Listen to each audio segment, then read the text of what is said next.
जो आप लोगों का क्षितिज बुक है ना, उसके दूसरे नंबर चैप्टर की बात करेंगे। राम लक्ष्मण परशुराम जो संवाद है, उसके सभी प्रश्न उत्तर को हम लोग इस वीडियो में बहुत ही आसान तरीके से और सीधी भाषा में समझेंगे, ताकि आप लोगों के एग्जाम में सारी चीज़ें आप लोग आराम से लिख पाओ।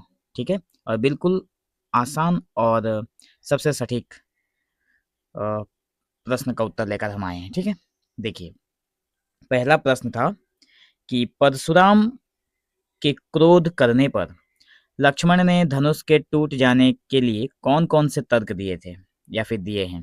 ठीक है? उत्तर में लिखेंगे, लक्ष्मण ने कहा कि बचपन में उन्होंने बहुत से धनुष तोड़े हैं, तब किसी को क्रोध नहीं आया। यह धनुष भी राम ने जानबूझकर नहीं तोड़ा है। राम भैया आप लोग लगा सकते हैं कि यह धनुष भी लक्ष्मण ने कहा कि यह धनुष भी राम भैया ने जानबूझकर नहीं तोड़ा, बल्कि उनके हाथ लगते ही टूट गया। इसमें राम का कोई दोष नहीं है, इसलिए इस बात पर इतना क्रोध करना उचित नहीं है। परशुराम के क्रोध करने पर लक्ष्मण ने ये सारे तर्क दिए थे। ठीक है, दूसरा है, परशुराम के क्रोध करने पर राम और लक्ष्मण की प्रतिक्रियाओं के आधार पर दोनों के स्वभाव की विशेषताएं लिखी। तो देखिए, दोनों के स्वभाव की जो विशेषताएं हैं वो कुछ इस प्रकार हैं कि राम जो हैं शांत, विनम्र, धैर्यवान और मर्यादित स्वभाव के हैं। वे परशुराम के क्रोध का उत्तर भी नम्रता से देते हैं। लक्ष्मण निर्भीक, तेजस्वी, साहसी और स्पष्टवादी हैं। वे परशुराम की धमकियों से डरते नहीं और व्यंग्यपूर्ण ढंग से उनका उत्तर देते हैं। तीसरा नंबर जो प्रश्न है, ये है कि लक्ष्मण और परशुराम के संवाद का जो अंश आपको अच्छा लगा, उसे संवाद शैली में लिखिए। मतलब पूरी कविता को पढ़ने के बाद आपको जो पार्ट इस कविता का अच्छा लगा, उसको अपनी संवाद शैली में लिखना है। देखिए, परशुराम और लक्ष्मण का जो अच्छा लगने वाली इस कविता में जो लाइन है, वो है कि परशुराम कहते हैं लक्ष्मण से कि हे बालक, मेरे स्वभाव को नहीं जानते, मेरा फरसा बहुत भयंकर है। ठीक है, तो लक्ष्मण कहते हैं कि मुनिवर, आप बार-बार मुझे अपना फरसा क्यों दिखा रहे हैं? क्या आप इससे पहाड़ उड़ाना चाहते हैं? तो परशुराम ने कहा कि तुम मुझे साधारण योद्धा समझ रहे हो।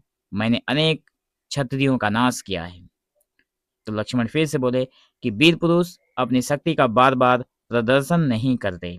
आपकी बातें सुनकर मुझे हंसी आती है। ये जो प्रसंग था, ये बहुत ही अच्छा लगने वाला प्रसंग था। ठीक है, अब बात करेंगे परशुराम ने अपने विषय में सभा में क्या-क्या कहा था। तो कविता को पढ़ने के बाद जो सारांश निकल कर आता है कि परशुराम ने क्या कहा था, उसको हम लोग यहाँ पर सीरियल वाइज हमने देख लिया है। ठीक है, देखिए, उत्तर में लिखेंगे कि परशुराम ने अपने बारे में बताया कि वे बाल ब्रह्मचारी और अत्यंत क्रोधी हैं। ठीक है, दूसरा है, पूरे संसार में क्षत्रिय विरोधी योद्धा के रूप में प्रसिद्ध हैं। मतलब क्षत्रियों का विरुद्ध हमेशा खड़ा रहते हैं और क्षत्रियों को मतलब क्षत्रियों का नाश करते हैं। तीसरा है कि अपनी शक्ति से अनेक राजाओं को पराजित कर चुके हैं। चौथा है कि उन्होंने पृथ्वी को कई बार क्षत्रिय विहीन कर दिया है। मतलब युद्ध करके क्षत्रियों को मार डाले हैं कई बार। अगला है, उन्होंने अपनी विजय के बाद भूमि ब्राह्मणों को दान में दे दी थी। मतलब क्षत्रियों से जो भूमि उन्हें प्राप्त हुई थी, वो भूमि उन्होंने किसको दे दिया था? ब्राह्मणों को।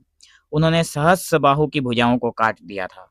सहस्त्रबाहु का मतलब हो गया हजारों। ठीक है, हजारों बाहों वाला जो भुजा थी, उस सबको काट दिया था। उनका फरसा बहुत भयंकर है और शत्रुओं का विनाश करने में सक्षम है। ठीक है, 5 नंबर का प्रश्न है कि लक्ष्मण ने वीर योद्धा की क्या-क्या विशेषताएं बताई है। देखिए, ध्यान से सुनिए, आप लोग सुनो कि लक्ष्मण के अनुसार सच्चा वीर साहसी होता है, निर्भीक और कर्मठ होता है। वह अपनी वीरता का अनावश्यक प्रदर्शन नहीं करता और केवल धमकियां नहीं देता। वीर व्यक्ति सामने आए संकट का साहसपूर्वक सामना करता है तथा अपनी शक्ति पर घमंड नहीं करता। ठीक है, छठा नंबर का प्रश्न है कि साहस और शक्ति के साथ विनम्रता हो तो बेहतर है। इस कथन पर अपना विचार लिखिए। तो इस कथन पर मैंने अपना विचार लिखा है, आप लोग भी इसे लिख सकते हैं कि साहस और शक्ति मनुष्य के महत्वपूर्ण गुण हैं, लेकिन इनके साथ विनम्रता होना भी बहुत आवश्यक है। केवल शक्ति के बल पर दूसरों को डराना उचित नहीं है। विनम्र व्यक्ति अपनी क्षमता का सही उपयोग करता है और दूसरों का सम्मान भी करता है। तो शक्ति के साथ विनम्रता व्यक्ति के व्यक्तित्व को और अधिक प्रभावशाली बनाता है या फिर बनाती है। इसलिए साहस, शक्ति और विनम्रता का संतुलन सबसे अच्छा है और इसे बनाए रखना चाहिए अपने जीवन में। अगला है 7 नंबर, भाव स्पष्ट करिए या फिर कीजिए। मतलब जो लाइन दिया गया है उसका क्या भाव है, क्या अर्थ है। तो देखिए, बिहसी लखनऊ बोले मृदुवानी, अहो मुनीसी महाभटमानी, पुनि पुनि मोहि देखाव कुठारू, चहत उड़ावन फूंकी पहाड़ू। मतलब वही बात है कि लक्ष्मण हंसते हुए मुनिवर से बात कर रहे हैं, कहते हैं कि बार बार मुझे क्यों फरसा दिखा रहे हैं। ठीक है, तो लक्ष्मण परशुराम की बातों पर मुस्कुराते हुए व्यंग पूर्वक कहते हैं कि आप तो स्वयं को बहुत बड़ा योद्धा मानते हैं और बार बार अपना फरसा ही दिखा रहे हैं। ऐसा लगता है जैसे आप अपनी शक्ति से पहाड़ तक उड़ाने की इच्छा रखते हैं। इन शब्दों में लक्ष्मण का व्यंग, निर्भीकता मतलब डर नहीं रहे हैं परशुराम से, और आत्मविश्वास दिखाई देता है। अगला प्रश्न है कि यहाँ अ, थोड़ा रुकिए। हाँ, यहाँ कुम्हड़बतियाँ कोऊ नाही, जे तर जनी देखी मरी जाही। देखी कुठारो सदासन बाना, मैं कछु कहा सहित अभिमाना। लक्ष्मण कहते हैं कि यहाँ कोई कमजोर व्यक्ति नहीं है जो केवल उंगली दिखाने से डर जाए। वे परशुराम के फर से धनुष और बाण को देखकर भी भयभीत नहीं होते। वे स्वीकार करते हैं कि उन्होंने कुछ बातें अभिमान के साथ कही है। इसमें उनका साहस और निर्भीक स्वभाव प्रकट होता है। आगे बात करेंगे, 8वां नंबर प्रश्न है जिसके आधार पर कि पाठ के आधार पर तुलसी के भाषा सौंदर्य पर 10 पंक्तियां लिखिए। मतलब ये जो चैप्टर है ये तुलसीदास द्वारा लिखित है। ठीक है, तो 10 पंक्तियां जो है वो निम्नलिखित है उनकी भाषा से संबंधित, कि तुलसीदास ने इस प्रसंग में अवधि भाषा का बहुत सुंदर प्रयोग किया है। दूसरा है, भाषा जो है वो सरल, सहज और प्रभावशाली है। तीसरा है, संवादों के कारण भाषा में नाटकीयता आ गई है। चौथा है, पात्रों के स्वभाव के अनुसार उनकी भाषा बदलती है। बिल्कुल बदलनी चाहिए, क्योंकि भाषा की स्वभाव के अनुसार अगर भाषा नहीं बदलेगी तो वो स्पष्ट नहीं होगा कि कौन से करैक्टर की या फिर कौन से करैक्टर की ये मतलब वाणी है। ठीक है, राम की भाषा में विनम्रता है, शालीनता दिखाई देती है। लक्ष्मण की भाषा में वीरता है, व्यंग है और निर्भीकता है। परशुराम की भाषा में जो क्रोध और ओज दिखाई देता है, मतलब ओज गुण है एक, वो दिखाई देता है। मुहावरे और लोक प्रचलित शब्दों ने भाषा को रोचक बना दिया है। अनुप्रास और उपमा जैसे अलंकारों से भाषा अधिक प्रभावपूर्ण बनी है। ओज, प्रसाद और माधुर्य के कारण तुलसी की भाषा जो है अत्यंत प्रभावशाली बन गई है। अब बात करेंगे हम लोग, इस पूरे प्रसंग में व्यंग का अनूठा सौंदर्य है। उदाहरण के साथ स्पष्ट करिए। देखिए, उत्तर में लिखेंगे कि इस प्रसंग में लक्ष्मण के संवादों में व्यंग का विशेष सौंदर्य दिखाई देता है। वे परशुराम के क्रोध और उनकी वीरता के प्रदर्शन पर बार बार व्यंग करते रहे। जैसे पुनि पुनि मोही दिखाओ कुठारो कहकर वे उनके फरसा दिखाने का मजाक उड़ाते हैं। ठीक है, इसी प्रकार यहाँ कुम्हड़बतियाँ को नहीं कहकर वे बताते हैं कि वे इतने कमजोर नहीं हैं कि केवल धमकी से डर जाएं। इस प्रकार लक्ष्मण के व्यंग से प्रसंग रोचक और प्रभावशाली बन गया है। आप लोगों ने अगर रामायण के सीन में भी ये सीन देखा होगा तो बहुत ही मतलब अच्छा लगने वाला ये सीन है। ठीक है, अगला है 10 नंबर की प्रश्न, जिसमें कहा गया है कि निम्नलिखित पंक्तियों में प्रयुक्त अलंकार पहचान कर लिखिए कि ये जो लाइन लिखा हुआ है इसमें कौन सा अलंकार है। तो अलंकार है, बालको बोली बंधो नहीं तो ही। मतलब इसमें अनुप्रास अलंकार है, ब ध्वनि की बार बार आवृत्ति हुई है। अगला है, कोटि कुलिस समो बचन तुम्हारा। इसमें क्या है कि उपमा अलंकार है, मतलब परशुराम के वचनों की तुलना करोड़ों वज्रों से की गई है।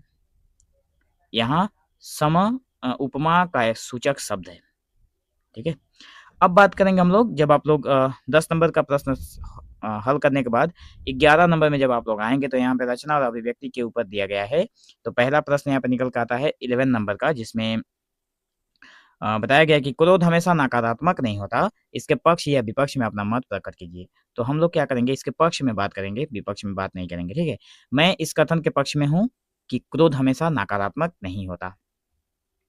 अन्याय, अत्याचार या गलत कार्य के विरुद्ध उत्पन्न होने वाला क्रोध व्यक्ति को आवाज उठाने की प्रेरणा दे सकता है। ध्यान से समझेंगे तो सारी बातें बिल्कुल क्लियर हैं। ठीक है, यदि कोई व्यक्ति हर अन्याय को चुपचाप सहता रहे तो गलत कार्य करने वालों का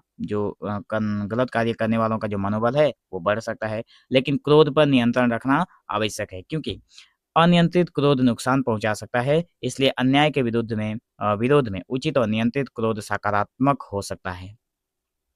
आगे बात करेंगे 12 नंबर में, अपने किसी परिचित या मित्र के स्वभाव की विशेषताएं लिखिए। तो आप किसी की भी लिख सकते हैं, मैंने यहाँ पे एक लिख के दिया है आप लोगों के लिए। अगर आप लोग चाहे तो ये भी एग्जाम में लिख सकते हैं। मेरे एक मित्र का स्वभाव बहुत सरल और मिलनसार है, मतलब सबसे मिलजुल कर रहता है। वो हमेशा दूसरों की सहायता करने के लिए तैयार रहता है। पढ़ाई के प्रति वो बहुत गंभीर और मेहनती है। कठिन परिस्थितियों में भी वो धैर्य नहीं खोता, वो अपनी सफलता पर घमंड नहीं करता और सभी के साथ सम्मानपूर्वक व्यवहार करता है। उसकी ईमानदारी, सहयोग की भावना और विनम्रता मुझे बहुत अच्छी लगती है। ठीक है। अब बात करेंगे 13 नंबर के प्रश्न की, जिसमें कहा गया है कि दूसरों की क्षमताओं को कम नहीं समझना चाहिए। दूसरों की क्षमताओं को कम नहीं समझना चाहिए। शीर्षक को ध्यान में रखते हुए एक कहानी लिखिए। ये शीर्षक है, पाठ का नाम है या फिर कहानी का नाम है कि दूसरों की क्षमताओं को कम नहीं समझना चाहिए। इस पे एक कहानी लिखने को कहा गया है, तो आप लोग अपने मनगढ़ंत एक कहानी लिख सकते हैं, लेकिन मैंने यहाँ पे लिखा है कहानी, उसे भी लिख सकते हैं। देखिए, कहानी यह है कि दूसरों की क्षमता को कम नहीं समझना चाहिए, ये शीर्षक है। कहानी कुछ इस प्रकार स्टार्ट होता है कि एक विद्यालय में चित्रकला प्रतियोगिता होने वाली थी। कक्षा के कुछ बच्चों को लगता था कि रोहन चित्र बनाने में कमजोर है। इसमें रोहन नाम का एक पात्र है जो कि चित्र बनाना उसके लिए आसान नहीं है, सभी को लगता है। इसलिए उन्होंने उसे प्रतियोगिता में भाग न लेने की सलाह दी कि तुम प्रतियोगिता में भाग मत लो, क्योंकि तुम्हें चित्रकला बनाना नहीं आता। रोहन ने किसी की बात पर ध्यान नहीं दिया और पूरी तरह से तैयारी की। प्रतियोगिता के दिन उसने बहुत सुंदर चित्र बनाया। परिणाम घोषित हुआ तो रोहन को प्रथम पुरस्कार मिला। उसके मित्रों को अपनी गलती का एहसास हुआ। उन्होंने रोहन से क्षमा मांगी। रोहन ने कहा, किसी व्यक्ति की क्षमता का पता केवल उसके पुराने प्रदर्शन से नहीं लगाया जा सकता। अगला प्रश्न है, उन घटनाओं को याद करके लिखिए जब आपने अन्याय का प्रतिकार किया हो। उत्तर में लिखेंगे, एक बार विद्यालय में एक अ, विद्यार्थी पर बिना पूरी बात जाने आरोप लगा दिया गया। मुझे पता था कि वह विद्यार्थी दोषी नहीं था। मैंने शिक्षक के सामने शांतिपूर्वक पूरी घटना बताई और अन्य विद्यार्थियों से भी वास्तविक बात बताने का अनुरोध किया। बाद में सच्चाई सामने आई और उस विद्यार्थी पर लगाया गया आरोप हटा दिया गया। उस घटना से मैंने सीखा कि अन्याय का विरोध करते समय सत्य और उचित तरीके का सहारा लेना चाहिए। ठीक है, आप लोग ये आंसर बिल्कुल अच्छे तरीके से भी लिख सकते हैं, अपने हिसाब से भी इसको चेंज कर सकते हैं। ठीक है। 15 नंबर का प्रश्न है कि अवधी भाषा आज किन किन क्षेत्रों में बोली जाती है। उत्तर में लिखेंगे, अवधी मुख्य रूप से उत्तर प्रदेश के मध्य और पूर्वी भागों में बोली जाती है।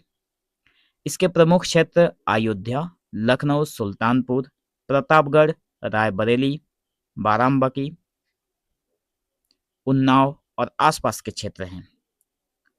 इसके अतिरिक्त नेपाल के कुछ सीमावर्ती क्षेत्रों में भी अवधी बोलने वाले लोग पाए जाते हैं। तो दोस्तों, ये जो वीडियो है, मतलब आप लोगों के ये चैप्टर नंबर 7 का पूरा प्रश्न उत्तर इसमें कवर कर दिया गया है।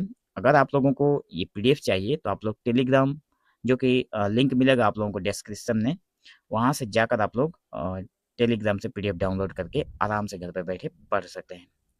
ठीक है, तो मिलेंगे हम लोग अगले वीडियो में। तब तक के लिए धन्यवाद।